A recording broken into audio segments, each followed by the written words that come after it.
Bonjour mes amis, nous voilà au mois d'octobre, bientôt novembre, on est entre les deux. Et là, qu'est-ce qu'on va faire au potager? Eh bien, très important, étape très importante, en dehors du soin du sol, dont on va reparler, on va planter de l'ail. L'ail, il y a énormément de choses à faire et surtout à dire sur l'ail, pour éviter toutes les erreurs que l'on commet habituellement. Donc déjà, bien comprendre qu'il y a trois sortes d'ail en gros. Il y a plein de variétés, mais il y a trois sortes. Il y a l'ail blanc, l'ail violet, l'ail rose. Selon la région dans laquelle on opère, à l'automne, donc là maintenant, avant les grands froids, donc octobre-novembre, mais là c'est bon, il suffit de préparer son sol et je vais vous dire comment après et surtout de prendre les variétés qui conviennent.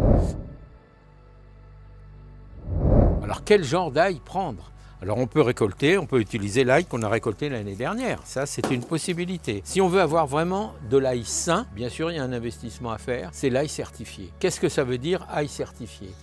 Ça veut dire que c'est un ail qui correspond aux normes françaises. Encore une fois, vous avez les normes européennes et les normes françaises. Et les normes françaises sont beaucoup plus strictes que les normes européennes. Donc si on veut vraiment un ail de très bonne qualité, il faudra le prendre. Alors c'est une étiquette qui se trouve sur les petits filets quand vous achetez. Et il y a une étiquette bleue. Il y a marqué ail certifié.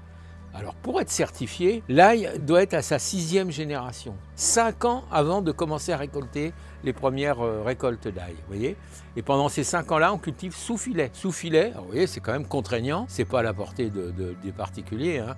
Mais on achète de l'ail, on dit, ouais, mais il est peut-être un petit peu plus cher que l'ail de consommation. Ouais, l'ail de consommation qu'on achète dans les supermarchés ou dans les magasins, oui, il est pas mal, mais rien ne vous garantit qu'il n'est pas démuni de maladies ou d'insectes, de prédateurs, alors qu'un ail certifié, il présente vraiment des garanties, mais c'est pas anecdotique, hein, c'est vraiment des garanties importantes, hein. Quand on plante un ail certifié, même si on l'a payé un peu plus cher que l'autre, on aura 25 à 30% de récolte en plus. C'est déjà ça. Donc quand on compare le prix, il faut aussi prendre en compte ce paramètre-là, bien sûr. Vous êtes d'accord? Un ail certifié, c'est un ail qui a été produit par un producteur qui est contrôlé par un organisme officiel, qui bénéficie des normes HVE, haute valeur environnementale.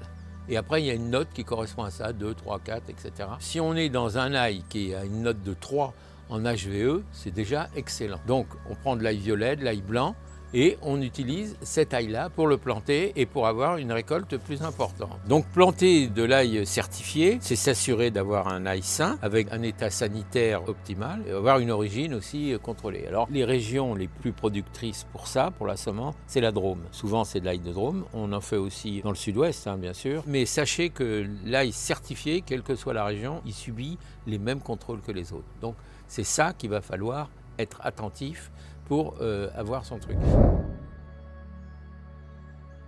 Donc dans une gousse, quand on va l'avoir épluché, on va prendre les plus grosses. Alors les plus grosses, c'est celles qui sont autour. Mais à l'intérieur, on a aussi des petits cailleux.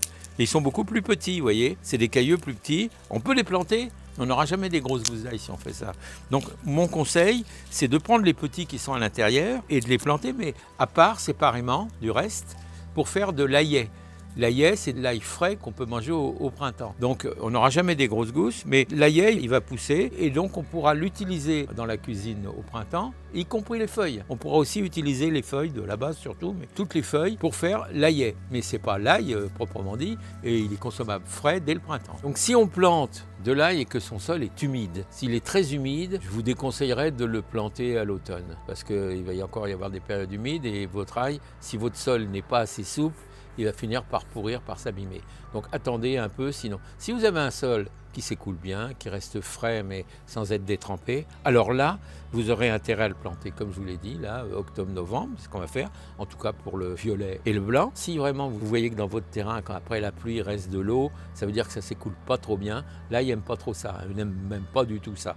Donc on fera des mini-buttes, hein, vous voyez. Donc on va faire des rayons avec une mini-butte, on le plantera dans la butte, de façon à ce que s'il y a de l'eau qui veut stagner, elle va stagner dans la rigole et non pas directement sur les pieds de l'ail. Ça c'est important parce que ça n'aime pas trop l'eau en fait, hein. Et si votre sol est très argileux, c'est-à-dire très dur, que vous avez manqué de souplesse, alors là il faudra penser à le pailler parce qu'il n'y a que ça qui va alléger votre sol en le paillant. Mais là on n'en est pas là, Disons que dans les sols normaux, ça n'a pas tellement d'exigences. Une fois qu'on a bien repéré son sol, qu'on a fait ses rayons en fonction de la nature du sol, on plantera tous les 15 à 20 cm en tous sens. Pourquoi? Pour permettre à l'air de bien circuler. C'est très important car bien souvent, on est trop proche, on se dit qu'on va gagner de la place, qu'on va gagner, non mais on va tout perdre, on va perdre en productivité, on va perdre en plein de choses. Donc l'air qui va circuler va nous garantir une récolte saine et sans problème.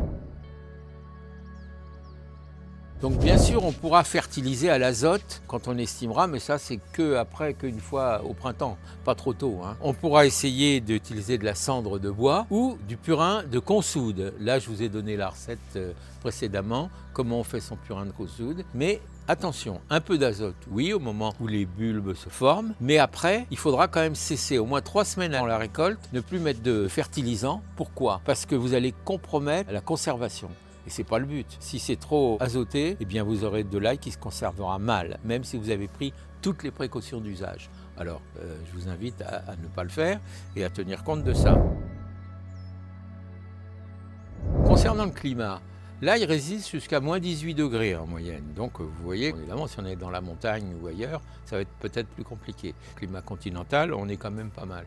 Donc 18 degrés, sachant qu'on plante avant. Dès que vous aurez fait la plantation octobre-novembre, vous n'allez rien voir à l'extérieur, vous verrez rien. C'est sous terre que ça se passe. Il va commencer à se former. Dès que la température va avoisiner les 0 degrés, donc on arrive au gel, il ne poussera plus. C'est fini. Alors n'attendez pas, n'allez pas voir tous les matins si l'ail est en train de sortir, il ne sortira pas. Il ressortira qu'après. Et là, vous le verrez pousser rapidement.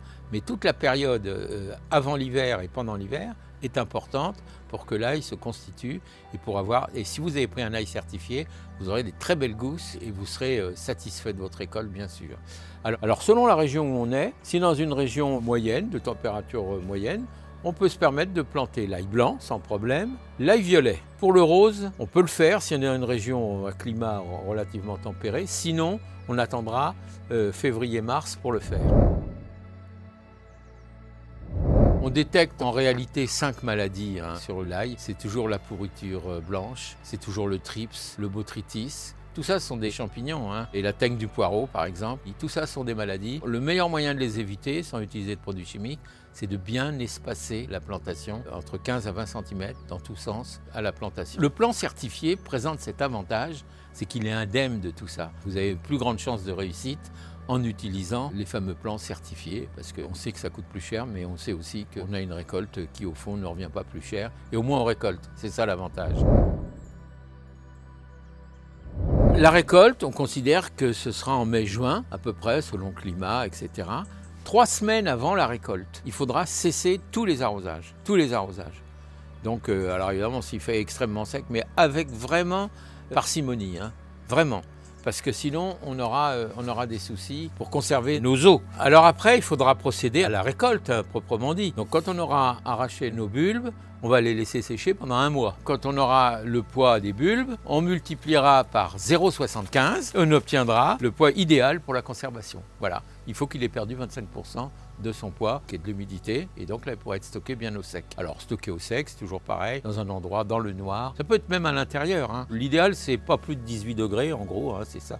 C'est la température idéale pour stocker. 15 degrés, ça va encore. C'est la température qu'on peut trouver couramment dans une cuisine. Si on a un local, un garage, pourquoi pas, ou une cave, le faire, mais abri de l'humidité et de la lumière. Je vous invite à nous rejoindre sur nos réseaux. Dans cette attente, je vous remercie de votre attention et je vous dis à très bientôt, mes amis.